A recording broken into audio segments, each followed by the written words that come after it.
வணக்கம். தமிழ்வின் காலை நேர பிரதான செய்திகள். முதலில் தலைப்புச் செய்திகள்.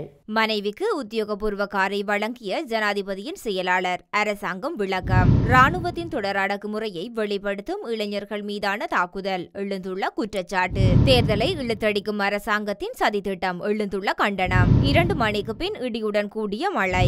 இன்று தரம் 5 புலமை பரிசில் பரீட்சை பெற்றோருக்கு முக்கிய அறிவிப்பு.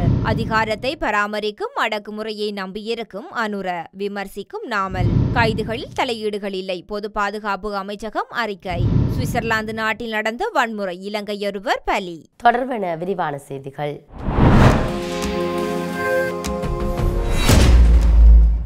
ஜனாதிபதியின் செயலாளர் நந்திக சனத்குமார நாயக்க தனது மனைவியின் சொந்த தேவைகளுக்காக தனது உத்தியோகபூர்வ காரை ஓட்டுநருடன் பயன்படுத்தியதில் எந்த தவறும் இல்லை என பிரதி நீதி அமைச்சர் சுனில் வட்டக்கல தெரிவித்துள்ளார்.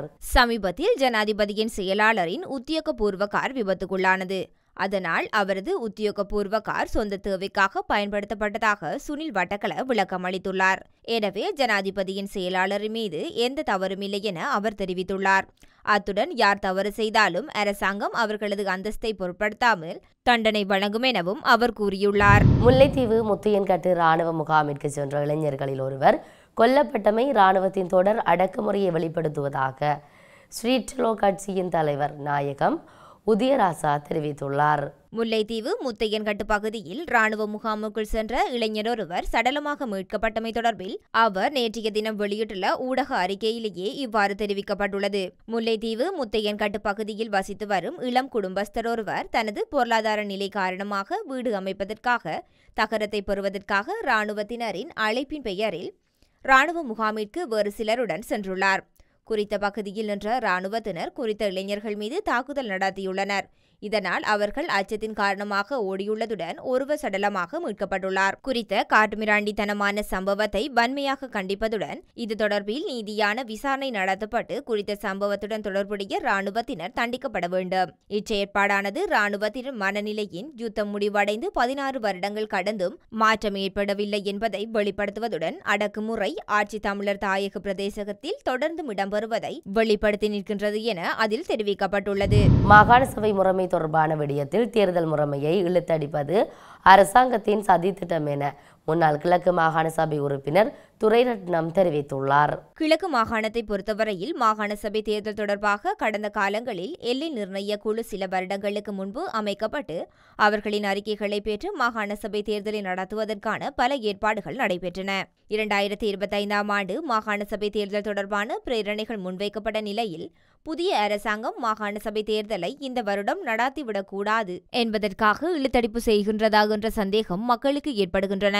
ஒரு மக்களால் தேர்வு செய்யப்பட்ட அரசு மக்கள் பிரதிநிதிகள் எதிர்காலத்தில் மிகவும் சிறப்பாக சேவையாற்றுவதற்காக சிந்தித்து இருக்கின்ற நிலையில் குறிப்பாக வடக்கு கிழக்கு தமிழ் மக்களின் அதிகார பரவலாக்கம் மற்றும் அதிகார பங்கீட்டுடன் சம்பந்தப்பட்ட இந்த மாகாண சபை முறைமை தேர்தல் விரைவாக நடத்தப்பட வேண்டும் என்பது வடக்கு கிழக்கு மக்களது பெருமவாவாக இருக்கின்றது. தமிழ் மக்களின் அதிகார பங்கீடு அதிகார உரிமையோடு சம்பந்தப்பட்ட விடயத்தில் நீண்ட காலமாக உங்களுக்கு தெரியும். கிழக்கு மாகாண சபை பல வருடத்துக்கு முன்னர் தேர்தல் நடத்தப்பட்டன.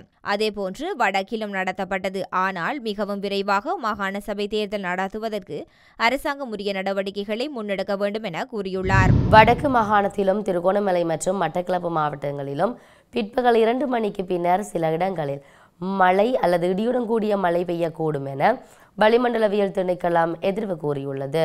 வளிமண்டலவியல் திணைக்களத்தினால் இன்று வெளியிட்டுள்ள அறிக்கையிலேயே இந்த விடயம் தெரிவிக்கப்பட்டுள்ளது. மேல் மற்றும் சப்ரகமுவ மாகாணங்களிலும் நுவரெலியா, கேண்டி, காலி மற்றும் மாத்தறை மாவட்டங்களிலும் பல தடவைகள் மழை பெய்யக்கூடும் என திணைக்களம் வெளியிட்டுள்ள அறிக்கையில் குறிப்பிட்டுள்ளது. இடியுடன் கூடிய மழை பெய்யும் வேளைகளில் அப்பிரதேசங்களில் தற்காலிகமாக பலத்த காற்று வீசக்கூடும். இடியுடன் கூடிய மழையுடன் தற்காலிகமாக பலத்த காற்று மற்றும் மின்னல் தாக்கத்தால் ஏற்படும் ஆபத்துக்களை குறைத்துக் கொள்ள தேவையான நடவடிக்கைகளை எடுக்குமாறு வளிமண்டல திணைக்களம் பொதுமக்களை அறிவுறுத்தியுள்ளது. 2025ஆம் ஆண்டுக்கான தரம் 5ஆம் புலமை பரிசில் பரீட்சை இன்று நடைபெறவுள்ளது. 2787 பரீட்சை மத்திய நிலையங்களில் பரீட்சையை நடத்துவதற்கான அனைத்து ஏற்பாடுகளும் பூர்த்தி செய்யப்பட்டுள்ளன என பரீட்சைகள் ஆணையாளர் நாயகம் இந்திகா குமாரிலியானகே தெரிவித்துள்ளார். பரீட்சை நிலைய வளாகத்திற்குள் பரீட்சார்த்திகள் பரீட்சை குழுவினர் தவிர்த்த வேறு எவருக்கும் அனுமதியில்லை. பரீட்சைகள் ஆணையாளர் நாயகம் இந்திகா குமாரி லியனகே தெரிவித்துள்ளார். அத்துடன் புலமை பரிசில் பரீட்சையில் தோற்றுவிக்க இருக்கும் மாணவர்களுக்கு ஏதேனும் அவசர நிலைகள் ஏற்பட்டால் 117 என்ற எண்ணை அழைத்து முறைப்பாடு செய்யலாம் என பரீட்சைகள் ஆணையாளர் நாயகம் குறிப்பிட்டுள்ளார். பரீட்சைக்கு தேவையான எழுது கருவிகள் தவிர்ந்த ஏனைய பொருட்களை எடுத்துச் செல்வதை தவிர்க்குமாறு ஆணையாளர் நாயகம் தெரிவித்துள்ளார். இந்த வருடம் 2,31,638 சிங்கள மொழி விண்ணப்பதாரர்கள் மற்றும் 76,313 தமிழ் மொழி விண்ணப்பதாரர்கள் உட்பட மொத்தமாக 3,07,959 விண்ணப்பதாரர்கள் பரீட்சைக்கு தோற்றவுள்ளனர். அத்துடன் பரீட்சைக்கு தோற்றும் அனைத்து மாணவர்களும் காலை 8:30 மணிக்கு பரீட்சை மண்டபங்களுக்கு வருகை தர வேண்டும் என அறிவுறுத்தப்பட்டுள்ளது. மேலும் தேவையான பாதுகாப்பு நடவடிக்கைகள் அனைத்தும் முன்னெடுக்கப்பட்டுள்ளதாக, திடீர் அனர்த்தங்கள் தொடர்பில் கவனம் செலுத்தப்பட்டுள்ளதாக பரீட்சைகள் ஆணையாளர் நாயகம் இந்திகா குமாரி லியனகே தெரிவித்துள்ளார். அரசாங்கம் தனது தோல்விகள் குறித்து அதிகரித்து வரும் அமைதியின்மைக்கு மத்தியில் தனது அதிகாரத்தை பராமரிக்க அடக்குமுறையை நம்பியிருப்பதாக ஸ்ரீலங்கா பொதுஜன பெரமுன நாடாளுமன்ற உறுப்பினர் நாமல் ராஜபக்ஷ விமர்சித்தார். மக்கள் சந்திப்பு ஒன்றின் போது உரையாற்றிய அவர், அரசாங்கம் தனது வாக்குறுதிகளை நிறைவேற்ற இயலாமையால் அடக்குமுறையை நாடுவதாகவும் கொள்கைகளின் போது நன்மையை கேள்விக்குள்ளாக்குவதாகவும் குற்றம் சாட்டினார். இளைஞர் மன்றம் உட்பட இளைஞர் நிறுவனங்களை அரசியல் மயமாக்குவதை அவர் மேலும் கண்டித்தார்.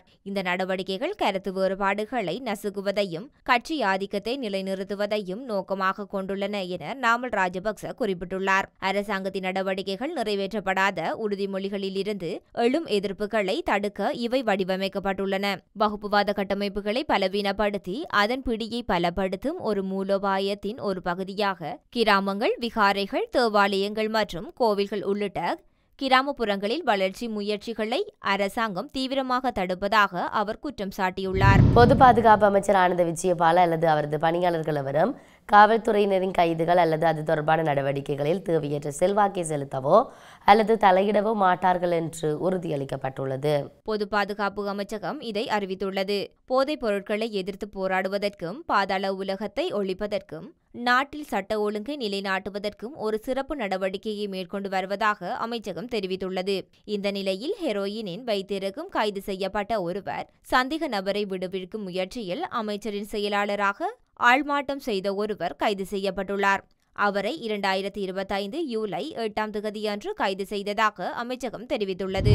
சுவிட்சர்லாந்து நாட்டின் ஷென்காலன் மாநிலத்தில் அதிகாலை இடம்பெற்ற வன்முறை சம்பவத்தில் இலங்கையைச் சேர்ந்த 54 வயதுடைய ஒருவர் உயிரிழந்துள்ளதாக தகவல் வெளியாகியுள்ளது. இந்த விடயம் தொடர்பில் தெரிய வருகையில் 40 வயது இத்தாலிய ஒருவர் பலத்த காயமடைந்த நிலையில் கைது செய்யப்பட்டுள்ளார். இன்று அதிகாலை 12:45 மணியளவில் இந்த சம்பவம் இடம்பெற்றுள்ளது. மோதல் நடப்பதாக சென்காலன் போலீஸ் அவசர அழைப்பு மற்றும் செயல்பாட்டு கட்டுப்பாட்டு மையத்திற்கு 3வது தரப்பிலிருந்து தகவல் கிடைத்துள்ளன. இதையடுத்து சிறிய நேரத்தில் போலீசார் ரோந்து படையினர் சம்பவ இடத்திற்கு சென்றபோது வெட்டுக்குள்ளாகி காயமடைந்த 2 பேரை கண்டுள்ளனர். அவர்களில் இலங்கையரைச் சேர்ந்த 54 வயது நபர் சம்பவ இடத்திலே உயிரிழந்துள்ளார். 40 வயது இத்தாலிய நபர் பலத்த காயங்களுடன் நோயாளர் காவு மூலம் மருத்துவமனைக்கு கொண்டு செல்லப்பட்டதுடன் அவர் கைது செய்யப்பட்டுள்ளார். இருவரும் சென்காலன் கேண்டோனில் வாசிக்கின்றனர் என்று தெரிய வந்துள்ளமை குறிப்பிடத்தக்கது. மீண்டும் தலைப்புச் செய்திகள். மனைவிக்கு உத்தியோகபூர்வ காரை வழங்கிய ஜனாதிபதியின் செயலாளர், அரசாங்கம் விளக்கம். ராணுவத்தின் தொடர் அடக்குமுறையை வெளிப்படுத்தும் இளைஞர்கள் மீதான தாக்குதல், எழுந்துள்ள குற்றச்சாட்டு. தேர்தலை இழுத்தடிக்கும் அரசாங்கத்தின் சதித்திட்டம், எழுந்துள்ள கண்டனம். 2 மணிக்கு பின் இடியுடன் கூடிய மழை.